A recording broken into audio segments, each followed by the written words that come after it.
Hi everyone, my name is Lau Kai Hui. This is my reflective video on the roleplay about a potential issue of child labor in city confectionery. Here's the agenda that shows what will be covered in this reflective video, from my experience to how I will apply this insight in my future career. In our simulation, 4 members played the investigating team, while 3 members took executive role as CEO, CFO, and CSO. I was a part of the investigating team. Our role was to challenge the executive by raising ethical concerns and ensuring they considered more than just financial outcomes. This created a dynamic tension between profit-driven reasoning and values-driven reasoning. As part of the investigating team, I raised questions about the ethical risk in the supply chain. I had to balance presenting factual information with highlighting moral concerns. What stood out to me was how differently the executive prioritized profit compared to ethical responsibility. This tension pushed me to argue more strongly for ethics in decision making.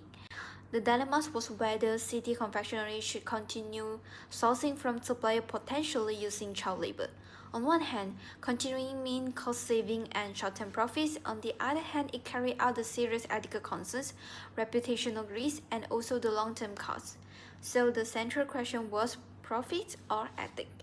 My ethical perspective was deontological ethics, which focuses on moral duty. From this view, child labor is inherently wrong, regardless of cost benefit. Therefore, the recommendation will be stronger supplier audits, a public commitment to ethical sourcing, and also the support for community development programs. This influenced the executive to weigh long-term reputation and sustainability over short-term profit. Additionally, the stakeholder impact were very clear. For workers and communities, stricter ethical sourcing means protection, fairness, and dignity. For consumers, it built trust and confidence in the brand. NGOs and regulators would also see city confectionery as a responsible company. Of course, there were challenges. Shareholders might worry about the higher cost and reduced margin, but I argue that in the long term, the benefit outweigh the cost. Ethical practices strengthen the brand loyalty, reduce reputational risk, and create sustainability value. This exercise taught me that the stakeholder impact are never one-dimensional.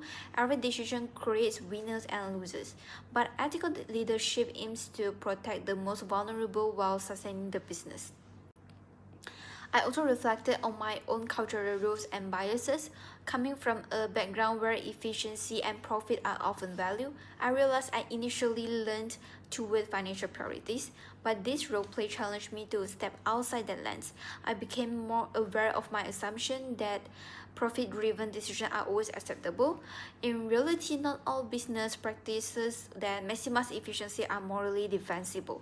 Recognizing this bias was an important learning point. It showed me that self-awareness is critical when making ethical judgment. This part of the simulation was very powerful for me. I observed the CSO view, which placed ethics and sustainability above profit, and the CFO view, which emphasized profit as essential for survival. Both have valid points. Instead of seeing them as opposites, I learned to emphasize with both perspectives. For the CFO, profit is not about the greed, but about keeping the company alive. For the CSO, ethics is about the company's responsibility to society. By listening carefully, I shift my thinking. Ethical concerns shouldn't be secondary to financial concerns. They must be integrated into decision making. One moment that stood out was when executive questioned whether ethical sourcing was affordable. I defended it by stressing that consumer trust is worth more than temporary savings. Another example was the tension between our investigating team and the executive. This mirrored real corporate dilemmas where ethical recommendations face resistance. The experience also connected to academic theory. Trevino and Nelson's work on ethical leadership shows that the leaders must balance value with performance. I saw that balance play out in the executive debates. Jones' moral intensity model applies perfectly here. Child labor has high moral intensity because it involves harms, social pressure, and proximity to vulnerable groups that make it impossible to ignore. Finally, Red's 4-component model of ethical decision-making was reflected in my journey. I recognized the issue, judged it as wrong, intended to act ethically, and was my stance. This theory gave structure to what we experience in practice. Then on a personal level, I learned a lot about myself. I recognized that I have a profit-oriented bias, but I also saw that I can challenge that bias when I faced with strong ethical concerns. I learned to voice my ethical concerns more confidently, even when others focus on cost. This is a skill I didn't have much confidence in before. Most importantly, I developed the ability to balance facts with values, which I believe is essential for professional decision making. This reflection strengthened my identity as someone who values both responsibility and performance. Looking ahead to my career, I will bring this lesson to me. As a graduate, I want to ensure that ethics is not treated as an afterthought. I will prioritize ethical sourcing and transparency, question hidden costs behind shortcuts, and apply empathy to understand different perspectives. The aim is not just to ignore profit, but to integrate ethical consideration into the definition of success.